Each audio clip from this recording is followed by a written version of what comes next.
Angeline's POV. Umawang ang labi ko at bagsak ang balikat na tumalikod.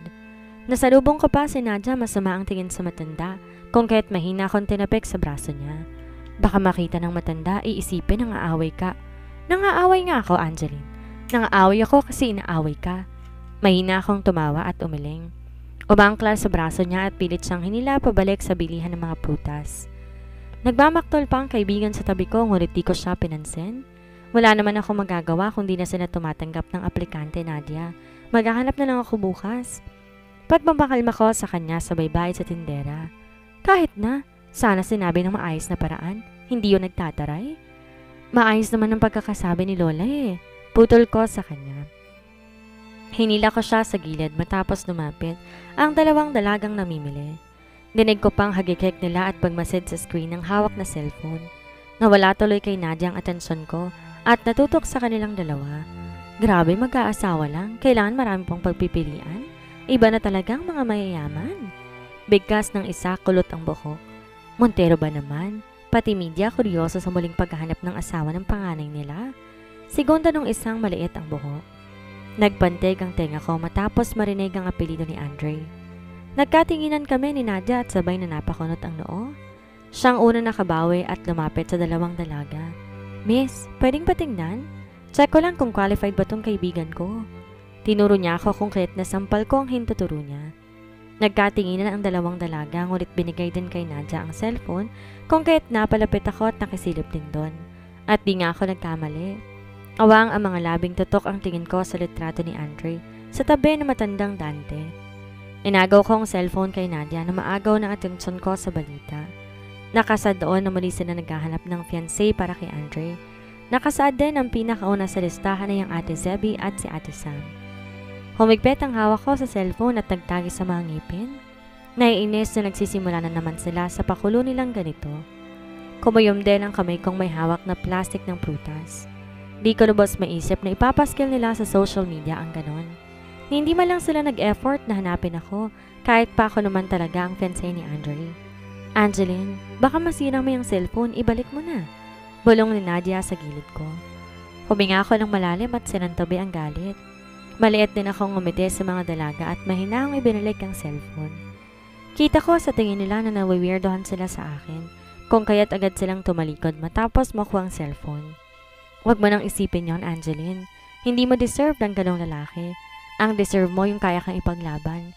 Mamahalin ka ng tapat at tatanggapin ka. Pagpapalakas ng kaibigan sa damdamin ko. Umiwas sa kontingin.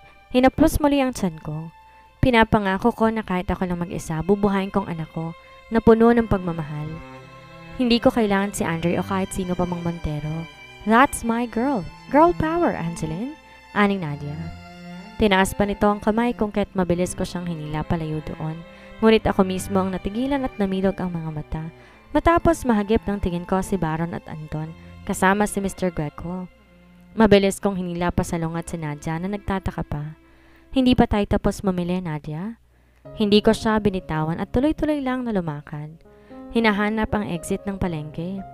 Muli ko pang salilyapan sa likod sina Anton, ngunit tumigil ang paa ko matapos makitang hindi na lang sila ang nandun. Maging si Andre naroon na tila wala pang tulog. Dumoble ang tibok ng puso ko at hindi alam paano yuyuko. Maigpit ko rin hinawakan sa braso si Nadia. Muntik pa tong sumigaw. Mabuti na lang natakpan ko ang bibig niya. Nandito si Andre. Tarantang bulong ko. Ha? Paano nangyari yon? Natuntun ka? Pero wala ka naman dalang cellphone ah. Hindi ko rin alam. Giit ko. Sabay kaming napabuntong hininga at mas yumuko pa sa mesa ng isang tindahan.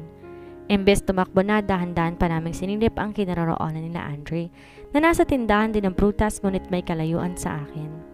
Umawang ang labi ko na mag-angat ng tingin at ang naaaliw na titig ni Mr. Greco ang nasa lubong ko. Lalo pa ako nataranta matapos itong tapikin sa balikat si Andre. Safe na ba, Angeline? Tanong ni Nadia habang matindi ang kapit sa damit ko.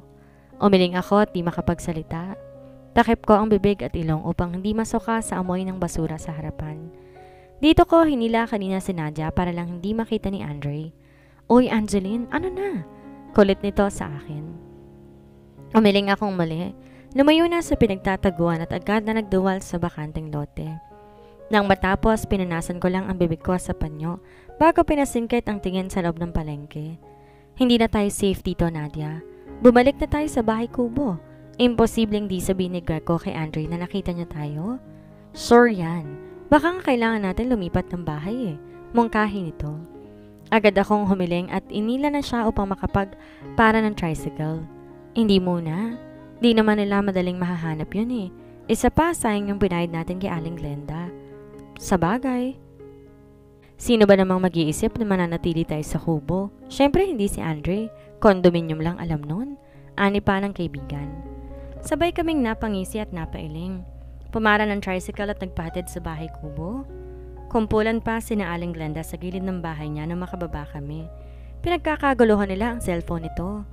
Baka pwede tong anak ko dyan. Kahit sino naman daw pwede Bida ng isang ginang. Kumunot ang noo ko at nakuryosong lumapit. Namilog pa ng bahagya ang mata ko matapos makitang pinagkakaguluhan ng balita tungkol kay Andre at sa paghahanap nito ng asawa. Nailing ako at di maiwasan makapagkomento. Gwapo lang yan pero masama naman ugali niyan. Nagtinginan sila sa akin dahilan upang kurutin ako sa tagiliran ni Nadia. Hindi po namin kilala yan, bitter lang po tong kaibigan ko Agap ni Nadia bago ko hinila papunta sa kubo. Pagdating doon, nagdadabog niyang sinara ang pinto at namewang sa harapan ko. Baliw ka ba, Angeline? Huwag kang magkomento ng ganun, baka isipin nila, kilala natin si Andre mo tapos mapadpad dito yung mga yun at basta na lang tayong ituro. Mahinang angil nito. Napanguso ko at tapad na kumuha ng mansanas. Babaeng to?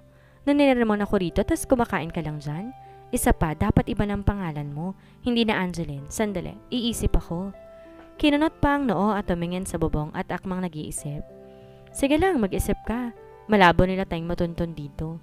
Isa pa, bukas maghahanap na ako ng trabaho. Bale walang sabi ko bago nagpatuloy sa pagkain. Alam ko na. Gamitin mo na lang ang second name mo, Mary. Pangit yan. Alam niya buong pangalan ko. Baka may birth certificate pa nga siyang hawak ngayon Umiling ako at muli kumagat sa mansanas. Napabuntang hininga to at nanahimik sandali, ngunit napalapit din sa akin bigla. Bubbles na lang. Bubbles na lang itatawag ko sa'yo. Napangisi siya, tinapik ang braso ko. Tapos ikaw, ano? Taas kilay na tanong ko. Nadia pa rin. Wala namang espesyal sa akin Isa pa, hindi naman ako hinahanap kundi ikaw. Mapait niyang bigkas. Nalumo ako at agad tinapik ang likod niya. Ayos lang yan, Nadia. Baka tagaritong forever mo. Biro ko sa kanya. Mahina niya ako hinampas at simangot na kinatawa namin. Sira ka. Pa-check up ka nga bukas na makabili ka ng gamot mo. Tumayo to at maling lumabas ng bahay kubo. Nailing ako at kahit papano gumaan ang pakiramdam ko. Nawala rin ang takot at kaba ko. Naisip ko rin kasi na baka hindi na ako hinahanap ni Andre. Baka negosyong ipinunta nila rito. Sino ba naman ako para hanapin pa niya kung nagsisimula na silang maghanap ng bago niyang mapapangasawa? I am no one. I belong to no one since birth. Mahinang bigkas ko sa aking sarili. Nalungkot man sa naisip, di ko mapigilang haplusin ang impis kong tiyan. Sa ngayon, walang oras na dapat masayang lalo pat may buhay na umaasa sa akin. Napangiti ako sa kawalan. Nawala man si nanay, meron pa rin mananatili sa akin, ang baby ko. Gaya ng plano, kinabukasan, naghanap ako ng trabaho. Ilang beses akong tinanggihan. Mabuti na lang sa huli natanggap din sa isang maliit na kainan. Mukha rin yung restaurant pero di ganon kasosyal. Waitress lang muna ha. Ang shift mo alas 3 ng hapon hanggang alas 9 ng gabi. Sabi ng babaeng manager. Mabilis akong tumango at nakangiti pang inabot ang uniformeng ibinigay nito. Salamat po. Mag-uumpisa na po ba ako ngayon? Kinunot nito ang noo at sinulyapan ang relong pambisig nito. Alas 3 na, pwede na yan. Aniya bago ko iwan doon. Tumango ako kahit nakatalikod na siya. Hinanap ko lang ang banyo, nagbihes bago lumapit sa counter. Bago ka? Napalingon ako sa babaeng maliit ang buhok na tingin ko, waitress din base sa uniforme niya. Bago nga, good luck. Sana tumagal ka. Ani pa niya bago kinuha ang tray at nag-serve sa malapit na mesa. Naguluhan man sa inasal nito, binaliwala ko na lamang. Magaan lang sa unang trabaho at iilang beses akong bumalik sa counter para sa mga order. Kokonti pa lang tao at 4 lang kaming waitress. Sumakit nga lang pa ako kakalakad. Sasabay ka ba, Bubbles? Tanong sa akin ni Ira na waitress din. Nagdalawang isip akong sumagot. Kung di ko lang naalala na Bubbles na ang pangalan ko, baka hindi na ako nagsalita pa. May service ka? Oo, sana magbabayad na lang ako. Tumango ito at nilahad ang tricycle sa harap. Oo, tricycle to ni Papa. Sabay ka na. Ibaba ka na lang namin sa address mo. Nagpasalamat ako at kahit nahihiya, nakisabay ako. Mabuti na lang magaan kasama si Ira. Siya lang yata naging close ko sa trabaho. Ultimo kasi manager, may galit na yata sa akin eh. Kahit simpleng maling hawak lang sa tray, nagiinit ang dugo nito. Ayusin mo naman, Bubbles. Mababasag ang mga baso kung ganyan ang hawak mo. Nahihiya ako, nagyuko ng mukha. Matapos makitang nagtinginan sa akin ilang customer. Kagat ang labi, pigil ko ang humikbi. Opo, Miss Mildred. Namewang to at sinanyasan akong umalis na sa harapan niya. Kaya naman nayuko kong pinuntahan ng mesang pagpahatiran ko ng juice at ng pagkain. Halos manlambot ang tuhod ko sa pagod. Napahawak ako sa mesa na muntikan ng matumba. Nahiya tuloy akong humarap sa mga customer para lang maistatwa matapos makitang matandang Montero na nakatitig sa akin. Are you alright, miss? Anitong tanong. Nanginig ang kamay ko na nakalapag ng baso sa tapat niya. Kahit alam ko na hindi nito ako kilala at di nito alam ang itsura ko, di ko maiwasan matakot para sa sarili kong kaligtasan. Dahil alam kong nasa malapit lang din si Andre. Namumutla ka, miss. Bigkas ng kasama na matandang Montero na tingin ko negosyante rin. Suminghap ako, tumigpit ang kapit sa tray. Taranta ko rin nilapag ang mga order nila. Muntikan ko pang maibuhos ang buffalo wings na kinatayo ng matandang Montero. Nanlalaki ang mga mata kong napatitig sa suit niyang nalagyan ng sauce. Sorry po, hinging paumanhin ko. Pilit ko rin pinagpag ang suit niya ngunit tinabig niya ang palad ko. Where's your manager? Nanlalamig ako at muling natulos sa kinatatayuan. Pasensya na po, hindi ko sinasadya.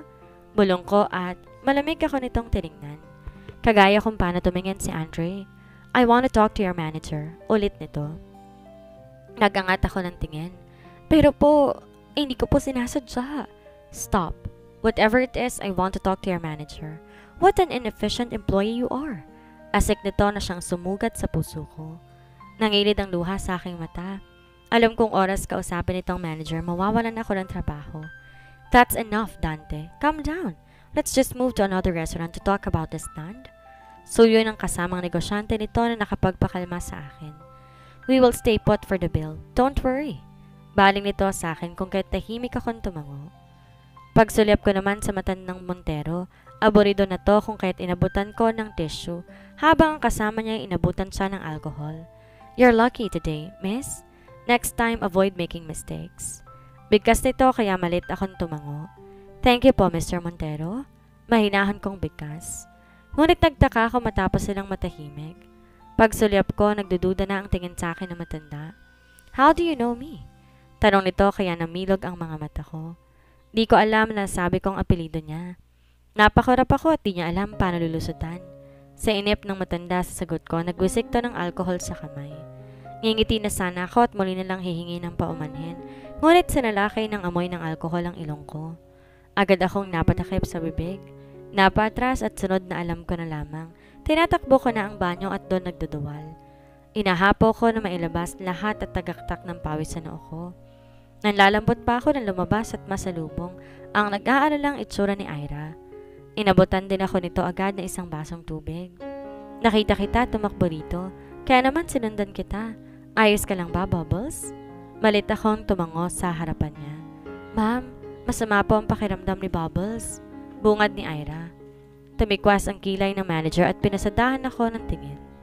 Umuwi ka na't magpahinga, bukas ka na lang ulit magtrabaho. Laglag ang panga naming dalawa ni Ira. Tila sinaniba ng mabuting elemento si Miss Mildred at di ako pinagalitan. Sa huli, nagpalit lamang ako ng damit at nagpaalam kay Ira na uuwi na muna. Natatakot din akong baka bigla na lang lumitaw si Andre sa paligid.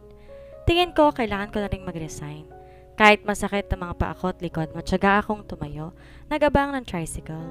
Pagkapara nagpahatid ako kaagad sa bahay kubo. Dinatnan ko pa si Nadia na may hawak na bagong cellphone. Saan ka nakakuha ng pambili? Kunot noong tanong ko habang humahagilap ng damit. Basta kailangan natin to. Ibibili rin kita bukas. Baka mamaya nagnakaw ka kay Aling Glenda. Baliw. Di ako magnanakaw, no? Sa malinis galing to. Bibilan din kita para kapag nagkalayo tayo matatawagin kita kaagad. Nakakaintindi akong tumango. Alam ko rin naman di makakatagal dito si Alice kaya tingin ko mas magandang may komunikasyon kami. Bukas talaga ihahanap kita, dagdag pa niya. Pinagkibit balikat ko yun at dumiretso na lang sa banyo para makapaghilamos at makapagpahinga. Pagod na pagod ako at gusto na lang matulog, ngunit ayokong di makapaglinis ng katawan. Kaya lang nang ibaba kong undies ko halos matulala ako. Pinugso na lamig ang puso ko sa nakikita. Namilog ang mata ko nang sinuri kong dugo nga bang nakikita ko roon. At nang masiguro kong dugo ngayon, nangilid ang duha sa aking mata. Nadia, tinudugo ako. Takot kong sigaw upang marinig niya. Inawakan ko ang tiyan ko sa takot na may masamang mangyari sa baby ko.